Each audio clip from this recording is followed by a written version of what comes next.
Hi guys, welcome back to our channel. మేము ఈరోజు ఈసీఆర్లో ఉన్న మత్స్యనారాయణమూర్తి టెంపుల్కి అయితే వెళ్తున్నాం. ఇక్కడ చూసారా ఎంత రష్గా ఉందో. ఎవ్రీ వీకెండ్ ఇక్కడ ఇలాగే రష్ ఉంటుంది. ఎందుకంటే ఈ టెంపుల్ ఇక్కడ చాలా ఫేమస్, న్యూగా కన్స్ట్రక్ట్ చేశారు. ఈ టెంపుల్ పక్కనే బీచ్ ఉంటది అనమాట. ఇది ఒక ఓపెన్ టెంపుల్, దీనికి రూఫ్ టాప్ అలా ఏం లేదు, ఓపెన్ గానే ఉంటది. దీన్ని టెంపుల్ అనే కంటే కూడా ఒక ఎగ్జిబిషన్ అని చెప్పొచ్చేమో. ఎందుకంటే టెంపుల్ వైబ్ అనేది రావట్లేదు లోపలికి వచ్చిన తర్వాత. కరెక్ట్ గా చెప్పాలంటే మత్స్యనారాయణమూర్తి, అదే దశావతారాల్లో ఫస్ట్ అవతారమైన మత్స్యనారాయణుడు మధ్యలో ఉన్నాడు. దాని చుట్టూ ఒక మండపంలా కట్టారు. ఇంకా దాని చుట్టూ కొన్ని విగ్రహాలు అయితే పెట్టారనమాట. లైక్ ఇందాక చూసాం కదా మనం, హనుమాన్ విగ్రహం. ఆ తర్వాత ఇక్కడ చూస్తే శివుడి విగ్రహం కూడా ఉంది.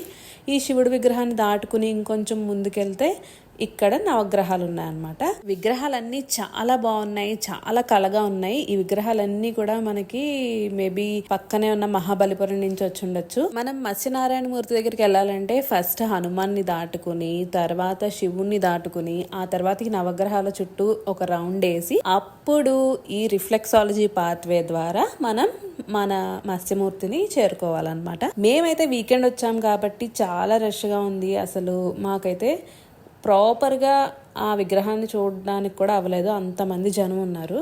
మీరు కనుక వీక్ డేస్లో ప్లాన్ చేసుకుని ఉంటే మీకు చాలా బాగా అనిపిస్తుంది. ఎందుకంటే ఈ పక్కనే బీచ్ అనమాట. మీరు పైకి ఎక్కారంటే ఆ మండపం నుంచి బీచ్ కనిపిస్తూ ఉంటుంది. సో వీకెండ్లో అలా ఫ్యామిలీతో లేదా వీక్ డేస్లో అలా ఫ్యామిలీతో ఈవినింగ్ అలా మీరు ఈ టెంపుల్కి వచ్చారంటే టెంపుల్లో ఒక 1 hour స్పెండ్ చేయొచ్చు. ఆ తర్వాత బ్యాక్ సైడ్ ఉన్న బీచ్లో కూడా ఎంజాయ్ చేయొచ్చు. చెప్పడం మర్చిపోయాను, ఇక్కడ ఫోన్స్ కానీ వీడియో కెమెరాస్ కానీ అలో లేదు. ఫొటోస్ కానీ వీడియోస్ కానీ అస్సలు తీయనివ్వట్లేదు. కానీ మీ అందరికీ ఈ విగ్రహాన్ని చూపించాలనే ఉద్దేశంతోనే మేమైతే చాలా కష్టపడి ఈ వీడియో అయితే తీసాము. సో చూస్తున్నారు కదా, ఇదే మత్స్యనారాయణమూర్తి విగ్రహం. ఈ ఓపెన్ టాప్లో ఇలా విగ్రహాన్ని చూస్తే ఒక కొత్త ఎక్స్పీరియన్స్ అయితే వచ్చింది. సో విగ్రహాన్ని దాటేసుకుని కిందకు వచ్చిన తర్వాత ఇక్కడ కుట్టి టెంపుల్ అని ఒకటి ఉందన్నమాట. అంటే చిన్నపిల్లలకు మాత్రమే ఉండే టెంపుల్ అంట. ఇది కూడా మంచిగానే ఉంది. ఇంకా టెంపుల్లో దర్శనం ఇంకా అవన్నీ చూసేసిన తర్వాత అలా పక్కనే ఉన్న బీచ్కి అయితే వచ్చేసాం. అసలు ఎక్కడైనా కూడా బీచ్ని చూస్తే ఒక మంచి హ్యాపీనెస్ వస్తుంది కదా. సో మాకైతే చాలా హ్యాపీగా ఉంటుంది బీచ్కి వస్తే.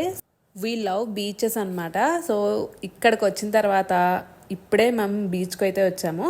సో చూస్తున్నారు కదా, ఇక్కడ చాలా స్టాల్స్ ఉన్నాయి, ఫుడ్ స్టాల్స్. సో ఇక్కడ మా తమ్ముడైతే పొటాటోస్ని కట్ చేస్తున్నాడు. సో వీడితో మాట్లాడదామని ఎంత ట్రై చేసినా ఆడు మొహమాట పడుతూనే ఉన్నాడు అనమాట. సో ఫైనల్గా అయితే మనం చాలా కన్వర్జేషన్ చేసిన తర్వాత మనకు ఒక హాయ్ అయితే చెప్పాడు తమ్ముడు. సో వాడికి ఇక్కడ ప్రాఫిట్ 1000 రూపీస్ వస్తుందంట ఎవ్రీ డే. సో వాళ్ళ మమ్మీకి హెల్ప్ చేస్తూ ఉన్నాడు. సో మార్నింగ్ స్కూల్కి వెళ్తాడంట, ఈవినింగ్ వాళ్ళ మమ్మీకి హెల్ప్ చేస్తాడంట. సో వీడిది కూడా ఒక మంచి ఇన్స్పిరేషన్ స్టోరీయే. సో వీడి దగ్గర ఒక స్ప్రింగ్ పొటాటో రోల్ తీసేసుకుని ఇంకా మేము బీచ్ లోపలికి వచ్చేసామన్నమాట. సో చూసారా ఎంత పెద్ద పెద్ద అలలు వస్తున్నాయో. మన అబుదాబిలో కానీ దుబాయ్లో కానీ ఇంత పెద్ద అలలు అయితే అసలు మనం చూడం.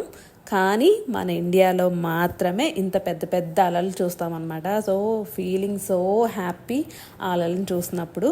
మేము దుబాయ్లో కానీ అబుదాబిలో కానీ ఎప్పుడు బీచ్కి వెళ్ళినా మేము ప్రతిసారి ఈ మన ఇండియాలో ఉండే బీచెస్ని తలుచుకుంటూ ఉంటాం.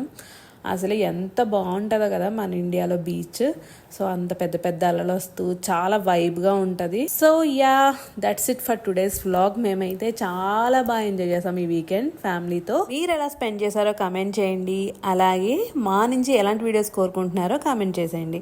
So see in the next video. Until then signing off. Bye.